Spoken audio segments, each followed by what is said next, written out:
नमस्कार. मागच्या भागात आपण पाहिलं की रासायनिक अभिक्रिया होते तेव्हा काय काय लक्षणं दिसतात, जसं की रंगात बदल होणं किंवा एखादा वायू बाहेर पडणं. आता ह्या ज्या अभिक्रिया आहेत त्यांना शास्त्रीय भाषेत लिहायचं कसं, हे आपण शिकणार आहोत. तर हा आहे आपला भाग 2 ज्यात आपण रासायनिक समीकरणं लिहिण्याच्या अगदी मूलभूत गोष्टींवर लक्ष देणार आहोत. तर पहिला प्रश्न हाच आहे की एखादी रासायनिक अभिक्रिया घडते तेव्हा तिला लहान आणि सोप्या पद्धतीने कसं मांडता येईल. कारण प्रत्येक वेळी लांबलचक वाक्यांमध्ये सगळं वर्णन करत बसणं शक्य नाही, बरोबर ना? उदाहरणार्थ NCERT पुस्तकातलं हे वाक्य बघा. जेव्हा मॅग्नेशियमची फीत ऑक्सिजनमध्ये जाळली जाते तेव्हा तिचं रूपांतर मॅग्नेशियम ऑक्साईडमध्ये होतं. आता हे वाक्य अगदी बरोबर आहे, त्यात काहीच चूक नाही. पण विचार करा, प्रत्येक वेळी एवढं लांबलचक वाक्य लिहायचं म्हणजे किती वेळ जाईल, नाही का? थोडं कंटाळवाणं पण आहे. यावरचा सगळ्यात पहिला आणि सोपा उपाय म्हणजे वर्ड इक्वेशन. म्हणजे काय? तर शाब्दिक समीकरण. ह्यात आपण फक्त शब्दांचा वापर करून अभिक्रिया दाखवतो. जसं की मॅग्नेशियम प्लस ऑक्सिजन बरोबर मॅग्नेशियम ऑक्साईड. पाहिलं? ते लांबलचक वाक्य किती सोपं आणि सुटसुटीत झालं.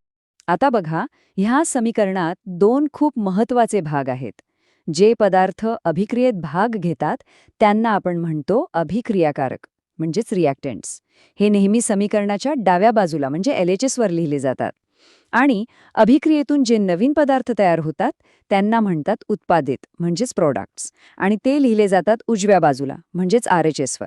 खरं तर या समीकरणाचं एक स्वतःचं असं व्याकरणच आहे, जे समजून घ्यायला खूप सोपं आहे. नियम अगदी सरळ आहेत. अभिक्रियाकारक डावीकडे, उत्पादित उजवीकडे. 2 अभिक्रियाकारकांच्या मध्ये जे अधिकचं चिन्ह असतं त्याचा अर्थ होतो की ते एकमेकांसोबत अभिक्रिया करत आहेत. आणि जो बाण ॲरो अभिक्रियाकारकांपासून उत्पादितांकडे जातो त्याचा अर्थ आहे रूपांतर होणे किंवा तयार होणे. ठीक आहे, आपण वाक्य लहान करून शाब्दिक समीकरण बनवलं. पण थांबा, याला अजून सोपं करता येईल का? असं काहीतरी जे जगभरातल्या सगळ्या शास्त्रज्ञांना एकाच वेळी समजेल, म्हणजे एक युनिव्हर्सल पद्धत. आणि हो, याचं उत्तर आहे रासायनिक समीकरण, म्हणजेच केमिकल इक्वेशन. ही पुढची पायरी आहे. यामध्ये आपण शब्दांऐवजी पदार्थांची रासायनिक चिन्ह आणि सूत्र वापरतो. ही एक प्रकारची वैज्ञानिकांची शॉर्टहँड भाषाच आहे, जी सगळ्यांना पटकन समजते. जेव्हा आपण शाब्दिक समीकरणाचं थेट रासायनिक चिन्हांमध्ये रूपांतर करतो तेव्हा जे समीकरण मिळतं त्याला एक खास नाव आहे, स्केलेटल रासायनिक समीकरण. हे लक्षात ठेवा. हे समीकरण फक्त अभिक्रिया दाखवतं, पण ते अजून संतुलित म्हणजे बॅलन्स नसतं. आता हे संतुलन म्हणजे काय ते आपण पुढे पाहणारच आहोत. ओके, तर आपण आपल्या मॅग्नेशियमच्या उदाहरणाकडे परत येऊया. आठवते ना, आपलं वर्ड इक्वेशन होतं magnesium plus oxygen goes to magnesium oxide. आता ह्यालाच आपण चिन्हांच्या भाषेत लिहूया. ते कसं दिसेल तर असं, Mg plus O2 goes to MgO. पाहिलं किती सोपं आहे. आपण फक्त शब्दांच्या जागी त्यांची रासायनिक चिन्ह वापरली. एकदम सरळ. चला, आता एक छोटंसं उदाहरण पाहूया, म्हणजे हा भाग एकदम पक्का होईल. जेव्हा झिंक म्हणजे Zn आणि सल्फ्युरिक ॲसिड म्हणजे H2SO4 यांची अभिक्रिया होते तेव्हा त्याचं शाब्दिक समीकरण कसं बनेल, जरा विचार करा. बरोबर. त्याचं शाब्दिक समीकरण आहे zinc plus sulphuric acid equals to zinc sulphate plus hydrogen.